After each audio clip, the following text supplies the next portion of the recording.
प्रदेश के मुख्यमंत्री शिवराज सिंह चौहान ने प्रदेश के किसानों की नष्ट हुई फसल के लिए 4600 करोड़ रुपए बीमा राशि बैंक खाते में 18 सितंबर 2020 को डालने की घोषणा की थी।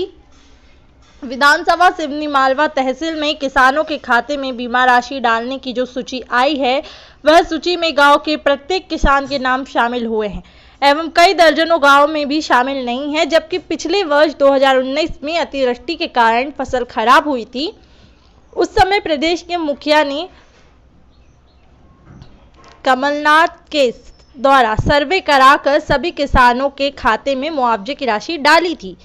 सिवनी मालवा तहसील में जिन किसानों के खाते पंजाब नेशनल बैंक शाखा state bank of India Seoni Malwa में डाली गई थी, वहीं ब्लॉक अध्यक्ष कांग्रेस कमेटी सुशील खत्री ने बताया कि शिवराज सरकार चिन्हित किसानों के खाते में ही पैसा डालते हैं। शिवराज सरकार किसानों के साथ मतभेद कर रही है, जबकि शिवराज सिंह चौहान ने एक क्लिक पर 100 करोड़ पर बीमा राशि बैंक खाते में 18 सितंबर 2020 को डालने की घोषणा भी की थी। पर कई किसानों के खाते में वर्तमान 100 रुपए से भी कम की बीमा राशि खातों में डाली गई और कई किसानों के खाते में 73,000, 7,000 से 40,000 तक की राशि डाली गई। यह कैसी सरकार है जो किसानों में मतभेद कर रही है? ब्लॉक अध्यक्ष कांग्रेस कमेटी सुशील खत्री ने कहा कि शिवराज सरकार बीमा राशि में बहुत बड़ा भ्रष्टाचार कर रही है। ऐसे में किसानों के पास आत्महत्या करने के सिवा कोई विकल्प नहीं है। इस अवसर पर महामंत्री मध्य प्रदेश किसान एवं मजदूर मनीष वर्मा, ब्लॉक अध्यक्ष किसान कांग्रेस राजेश रघुवंशी, ब्लॉक अध्यक्ष कांग्रेस कमेटी सुशील खत्री आदि कार्यकर्ता कांग्रेसी उपस्थित रहे। संवाददाता सतीश सानेर के साथ उमेश शर्मा की रिपोर्ट। आपने ज्ञापन दिया?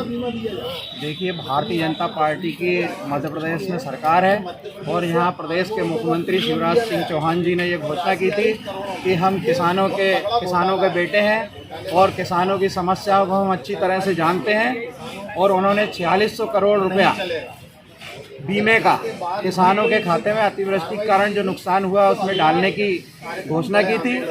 परंतु कल जब उन्होंने किसानों के खाते में पैसा डाला गया, तब ये देखा गया कि एक किसान को 43,000 रुपये मिल रहे हैं, उसी किसान के खाते में दूसरे किसान खाते में 190 रुपये आ रहे हैं। समान रूप से किसी किसान को बीमे की राशि डाली नहीं गई है। और जो सर्वे हुआ था, सर्वे में सभी किसानों का समान रूप से बीमे का पैसा डालने की बात कही गई थी। उसमें 2600 रुपये हेक्टेयर के हिसाब से हर किसान को बीमे की राशि डालने का घोषणा की गई थी।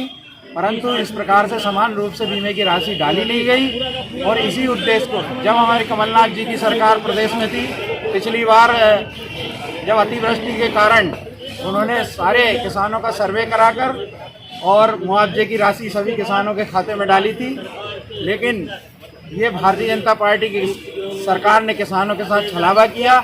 इसी उद्देश्य को लेकर आज हमने ये ज्ञापन दिया है और महामहिम राज्यपाल से ये निवेदन किया है कि पुनः उसका सर्वे किया जाए। जिन किसानों के खाते में बीमे की राशि नहीं डाली गई है, उनका सर्वे उचित सर्वे करें और बीमे की राशि दिलाने के लिए निर्देशित करें। क्या शिवराज सरकार किसानों में मतभेद कर रही है? बिल्कुल, निश्चित रूप से। जब भारतीय जनता पार्टी की सरकार आई है, किसानों के साथ अत्याचार हुआ और किसान आत्महत्या के लिए प्रेरित हुआ है। किसानों की आत्महत्या का काम शुरू हो गया है। सिहोरी जिले में जब मुख्यमंत्री की जो कॉन्स्टिट्यूंसी है, उस जिले में ही किसान ने आत्महत्या की है।